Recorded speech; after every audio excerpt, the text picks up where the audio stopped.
Mati pasti,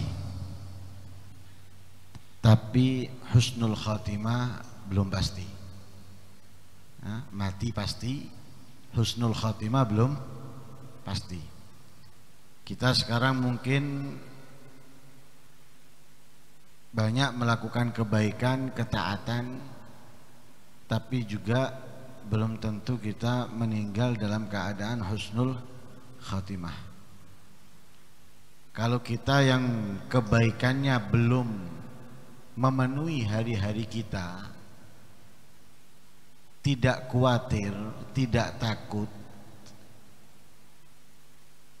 sedangkan mereka yang hari-harinya penuh dengan kebaikan, khawatir dan takut meninggal su'ul khatimah.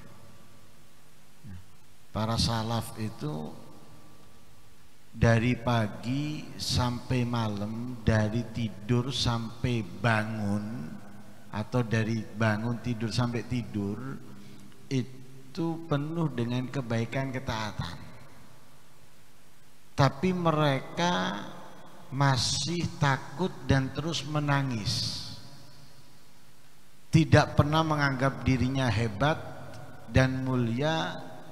Yang ada justru sebaliknya, yang mereka takuti meninggal dalam keadaan su'ul khatimah.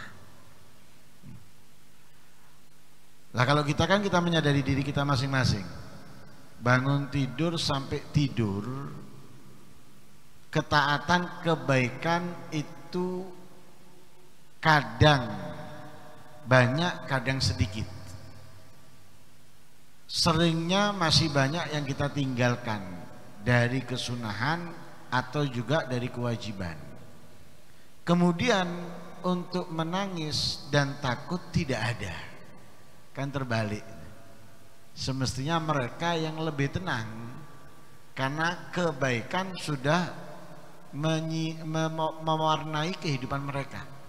Sesuai dengan yang disabdakan oleh Rasulullah SAW, yamutul mar'u ala ma'asya alaih. Seseorang itu akan mati sesuai kebiasaan hidupnya. Nah, untuk mereka lebih tenang, lebih nyantai sebetulnya dengan hadis tersebut, tapi enggak.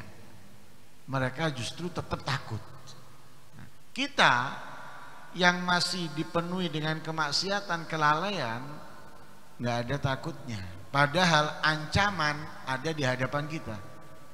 Seseorang akan mati sesuai kebiasaan hidupnya. Kalau kebiasaan hidupnya lalai, maksiat, itu kan berarti ancaman mendekati su'ul khatimah. Na'udzubillah min dzalik. Karena itu apa yang disampaikan tadi sudah semestinya, sudah saatnya bagi kita untuk kembali di jalannya Rasul sallallahu alaihi wasallam.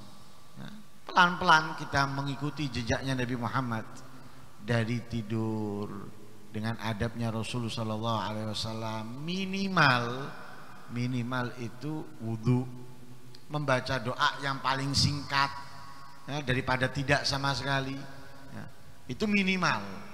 Ya, tapi kalau bisa ya ditingkatkan dengan doa-doa yang lebih panjang, atau misalnya dengan berzikir, supaya tidurnya itu bukan sambil dengerin musik, tapi tidurnya tertidur sambil berzikir. Nah, begitu juga bangun, yang perlu kita ingat pertama adalah Allah, jangan yang lain. Allah yang perlu kita ingat. Nah, kita dikasih oleh Allah kehidupan, kita dikasih oleh Allah bisa melihat, bisa mendengar. Kita perlu bersyukur saat bangun dari tidur. Nah, itu yang harus utama. Begitu juga masuk kamar mandi dan yang lain sebagainya. Mudah-mudahan apa yang telah disampaikan oleh beliau benar-benar bisa menjadi perubahan buat kita semuanya, ya, mengikuti Nabi Muhammad SAW. Amin, Allahumma amin.